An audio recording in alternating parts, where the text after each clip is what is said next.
हम अति मीठा है कोई गा कर देख ले, आ जाते हैं राम मेरे बुला कर देख ले। जय राम राम जय राम राम जय राम राम जय राजा राम। क्या आप भी निरंतर नाम जपना चाहते हैं? क्या आप भी नाम जप की साधना कर सिद्धि तक पहुंचना चाहते हैं? यदि हाँ, तो आज की ये सत्य कथा आपके लिए है कि किस प्रकार आप इन चार शत्रुओं से बचकर अपनी नाम जप की साधना को पूर्ण कर सकते हैं। ये चार शत्रु निरंतर नाम जपने से आपको रोके रहते हैं। इन्हें जीतिए और साधना को सिद्धि में परिवर्तित कर लीजिए। राम राम राम राम जपकर राममय होने के स्वप्न को साकार कर लीजिए। जय श्री हरि। पूज्य गुरुदेव के चरणों में बारंबार प्रणाम। जीवन का लक्ष्य ईश्वर प्राप्ति है और कलयुग में केवल राम नाम ही आधार स्वरूप है। प्राणी मात्र माया से आबद्ध इस प्रपंच जगत में केवल राम नाम का स्मरण कर मुक्ति को प्राप्त कर सकता है। तभी तो कहा गया कि कलयुग केवल हरिगुण गावत नर पावहि भव थाहा, सो भव तर कछु संशय नाही, नाम प्रताप प्रगट कली माही। किंतु माया के प्रभाव से ईश्वर के ओर बढ़ते बढ़ते हम बीच बीच में आलस्य प्रमाद में कहीं कहीं खोसे जाते हैं और वर्षों नाम की आराधना करने की बात कहकर भी अपने स्वप्न को पूर्ण नहीं कर पाते। क्यों? क्योंकि ये चार शत्रु हमारी साधना को छत विछत करते रहते हैं, एकाकार स्वरूप में एक ही भाव से स्थापित होने देते नहीं। ये सत्य कथा आज हमें ये प्रकट करेगी कि ये कौन कौन से शत्रु हैं जिनसे बचकर हम अपने प्राण निधान दीनानाथ दीन बंधु उन राम जी तक पहुंच सकते हैं। सत्य दृष्टांत कुछ इस प्रकार है। एक राजा था, उसने घोषणा करवाई अपने राज्य में कि राजा तक पहुंचने वाले प्रत्येक व्यक्ति को, प्रथम व्यक्ति को पुरस्कृत किया जाएगा। राजा महल के अंदर होंगे। चार दीवारी में वहां तक पहुंचने का समय केवल और केवल 15 मिनट है। चार दीवारी के अंदर कोई भी व्यक्ति 2 घंटे से अधिक रह नहीं सकता और राजा के पास 15 मिनट में पहुंचा जा सकता है। इससे एक क्षण भी अधिक अर्थात 2 घंटे से अधिक समय किसी को दिया नहीं जाएगा। सिपाही पकड़कर महल से उस व्यक्ति को बाहर निकाल देंगे। घोषणा की सूचना पाते ही जनता उमड़ पड़ी राजा तक पहुंचने के लिए।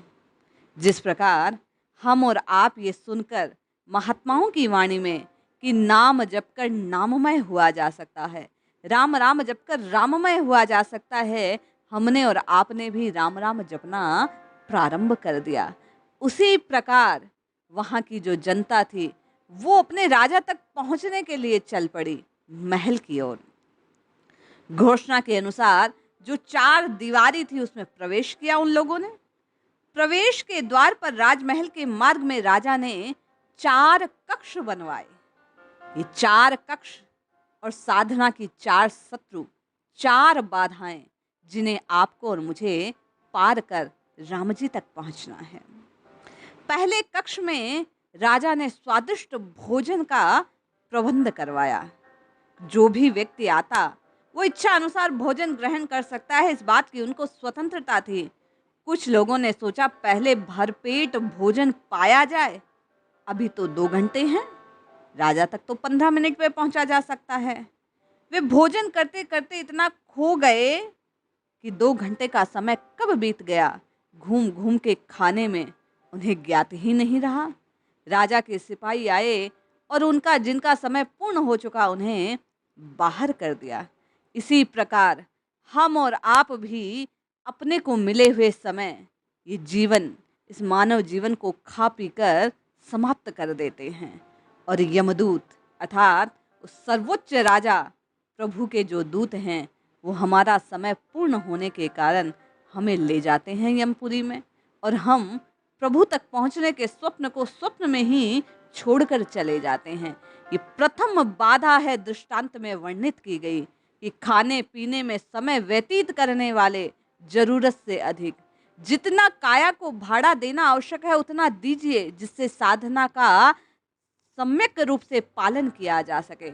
अधिक खाने वाले अधिक रोगों के शिकार होते हैं, इसलिए सम्यक रूप से आहार ग्रहण करना साधक के लिए प्रथम उक्ति कही गई। ये प्रथम शत्रु जरूरत से अधिक भोजन करना, क्योंकि जब अधिक भोजन किया जाएगा तो जीव प्रमाद में पड़ा रहेगा और अपने लक्ष्य प्राप्ति के लिए सम्यक रूप से कार्य नहीं कर पाएगा। कुछ लोगों ने भोजन की ओर से ध्यान हटाकर अगले कक्ष की ओर प्रस्थान किया। राजा ने उस कक्ष में सैया बड़ी सुंदर सुंदर आरामदायक सुगंधित पदार्थों से लेप करवाकर वहां व्यवस्थित करवा रखी थी। भोजन करके आए थे। सैया देखते ही वे लोग सो पड़े। सोचा 2 घंटे का समय बाकी है, कुछ देर इंतजार करते हैं, विश्राम करते हैं, राजा तक तो 15 मिनट में पहुंचा जा सकता है। और वे सो पड़े।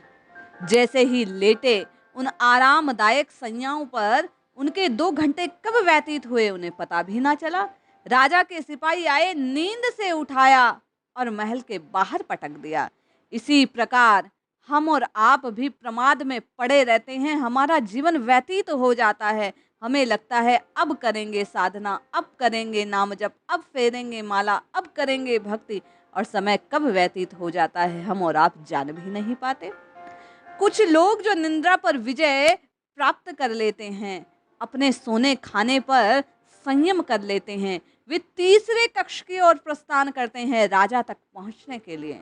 इस कक्ष में राजा ने विभिन्न लुफ्त उठाने के लिए दृश्यमान जगत, प्रपंच जगत का सहारा लिया। सुंदर सुंदर दृश्यात्मक वहां प्रतिकृतियां फैला दी। वे लोग उसी की चकाचौंध में खोए रह गए। न जाने कब 2 घंटे व्यतीत हो गए। राजा के सिपाहियों ने उन्हें पकड़ा और महल के बाहर फेंक दिया। इसी प्रकार हमारा जीवन बीत जाता है, इस प्रपंच जगत को देखते देखते, इसका लुफ्त उठाते उठाते, और हम और आप अपनी साधना के विघ्न को जान भी नहीं पाते और खो जाते हैं। बड़े बड़े प्रपंचात्मक ये जो अनुष्ठान आदि है, इनमें खोए रहते हैं, रोज इन्हीं में लगे रहते हैं और अपने प्रभु के पाने के साधन को कर नहीं पाते। किंतु कुछ लोग इस बाधा को भी पार कर चौथे कक्ष में पहुंच गए। कुछ कुछ साधक इस कोटि के होते हैं। जब चौथे कक्ष में पहुंचे तो उन्होंने देखा कि बहुत सुंदर सुंदर युवतियां नृत्य कर रही थी, मदिरा का पान करवा रही थी, श्रृंगारिक हाव भाव से मनोरंजन कर रही थी।